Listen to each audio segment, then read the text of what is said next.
গুরুত্বপূর্ণ একটা কথা, এটা আপনারা আলাদা করে ভিডিও করে ছাড়তে পারেন। পরিযায়ী শ্রমিকদের কি হবে? আপনাদের বর্ডারের পাশে একটা নোটোরিয়াস ক্রিমিনাল থাকে, জানেন তো? হ্যাঁ, নোটোরিয়াস ক্রিমিনাল আছে একটা।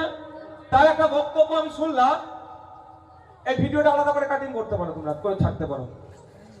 এক নোটোরিয়াস ক্রিমিনাল বক্তব্য দিচ্ছে, যারা বাইরে আছে সবাইকে ডেকে নাও, 1 মাসের মধ্যে ডেকে নাও, ফর্ম ফিল আপ করো। সম্পূর্ণ অসত্য কথা বলে সাধারণ খেটে খাওয়া মানুষকে, তার পরিবারকে আতঙ্কিত করার চেষ্টা হচ্ছে তার বক্তব্যের দ্বারা। হয়তো তার বোম বাঁধার লোক কম পড়ে গিয়েছে, লাঠিয়াল বাহিনী তার কম পড়ে গিয়েছে, এই গোষ্ঠীদ্বন্দ্ব হচ্ছে, সেই গোষ্ঠীদ্বন্দ্বে কাজে লাগাবার জন্য তাড়াতাড়ি ডেকে নিচ্ছেন নাম করে। আমি আপনাদের বলছি, সম্পূর্ণ অসত্য কথা বলে মানুষকে বিভ্রান্ত করছে। আমি দায়িত্ব নিয়ে বলছি, যে যেখানে আছে পরিযায়ী শ্রমিক হিসাবে সে সেখান থেকে ফর্ম ফিল আপ করতে পারবে। এটা ইলেকশন কমিশন অফ ইন্ডিয়া সেই সুযোগটা আমাদেরকে দিচ্ছে। কিভাবে দিচ্ছে সেটা আমি বলে দিচ্ছি। প্রথম একভাবে দিচ্ছে, কিভাবে? যে আপনি অনলাইনের মাধ্যমে ফর্ম ফিল আপ করতে পারেন।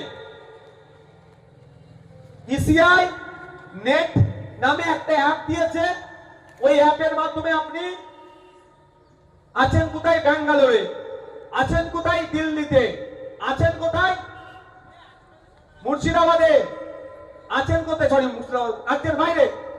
তাহলে আপনি আসা যাতায়াতে তো 4-5 হাজার টাকা খরচ হয়ে যাবে। তাহলে আপনি কি করবেন? আমাদের যারা এখানে বসে আছি, মাসকে 4-5 হাজার টাকা আমাদের সংসার চলে যাবে, 1 মাস চলে যাবে না?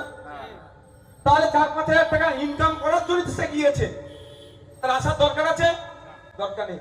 অনলাইনে সে ফর্ম ফিল আপ করে অনলাইনে সাবমিট করতে পারবে। আর একটা অপশন কি? আপনার ছেলে গিয়েছে বাইরে কাজে, আপনার মা, তোমার স্বামী গিয়েছে বাইরে কাজে, কারো পিতা গিয়েছে বাইরে কাজে, প্রাপ্তবয়স্ক যারা, তারা এই ফর্মটা সম্পূর্ণরূপে ফিল আপ করবে। সম্পূর্ণরূপে ফিল আপ করবে। সিগনেচারের জায়গায় কি বললাম আগে, যার ফর্ম সে সিগনেচার করবে। কিন্তু যেহেতু আমার ভাই, আমার ছেলে, মায়ের স্বামী, আমার এই বোনটার স্বামী বাইরে আছে ভিন্ন রাজ্যে, তাহলে কি হবে? ফর্মটা সব ফিল আপ করবে, পিতা তার সইটা করবে। আর এখানে যখন লেখাই আছে, বামাদের বৃদ্ধাঙ্গুলের ছাপ, আত্মীয়তার ধরন উল্লেখ করুন। তাহলে আত্মীয়তার ধরন উল্লেখ করার কথাই ফর্মে দিয়েছে কেন বলো? আসল নোটোরিয়াস ক্রিমিনালটা তো পড়ে না, সারাক্ষণ শুধু মমতা ব্যানার্জি, তুই বোম বাঁধিস, মমতা ব্যানার্জির কথা বলেছে কোথায়? জাহান্নামে দাঁড়া তোলে দাঁড়াবে। আর মমতা ব্যানার্জি বলছে তুই বোম বাঁধিস, তখন এত বড় দিদি আমাকে সার্টিফিকেট দিয়েছে, আমাকে তো ওই কাজই দেখে থাকতে হবে। একটু ফর্মটা পড়েনি ও, তখন বুঝতে পারছেন? এটা লেখাই আছে ভাই, আপনার ফর্মে ইংলিশটা লেখা আছে, বাংলাতেও লেখা আছে। এটা বাংলা ফর্ম। আমি ইংলিশ ফর্মটা প্রিন্ট করিনি ভাই, আমি ইংলিশ ভালো পারি না, খুব একটা পারি না। আমি বাঙালি, বাংলাটা পারি, হয় মোটামুটি, বাংলাটা যদি প্রিন্ট করেছি। এখানে লেখাই আছে ভাই।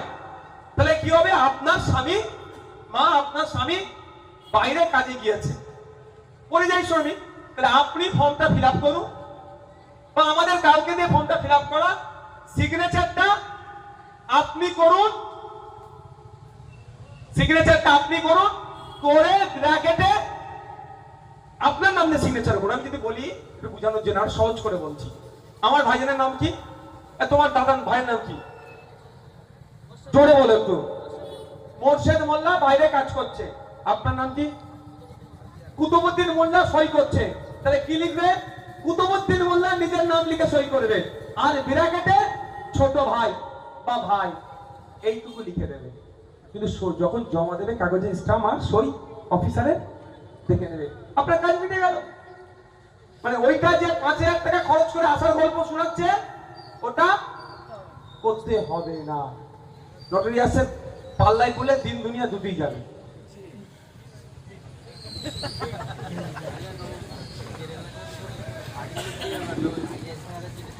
বলছি কি বললাম, বুঝতে পেরেছেন? ওর পাল্লায় বললে দিন দুনিয়া দুটোই যাবে। এখানেও ভোটার লিস্টের 5,000 টাকা আপনার লস করাবে। আমার ওদিকে কাজটা করতে পারবে। আসার প্রয়োজন নেই। যারা পরিযায়ী শ্রমিক ভাইরা আছে আমার ভিডিও দেখছেন, চিন্তিত হবেন না। আপনাদের পরিবারের যে কোনো সদস্য ফর্ম ফিল আপ করে তার নাম আর আপনার সাথে কি সম্পর্ক আছে সেটা উল্লেখ করে জমা দিলে এই বিএলআরও স্ট্যাম্প মেরে সই করে কাগজটা ঘরে রাখলেই আপনার ফর্মটা সাবমিশন হয়ে গেল, সাবমিট হয়ে গেল। বা আপনারা অনলাইন থেকেও ফিল আপ করতে পারেন। এই পার্টটা চলে গেল।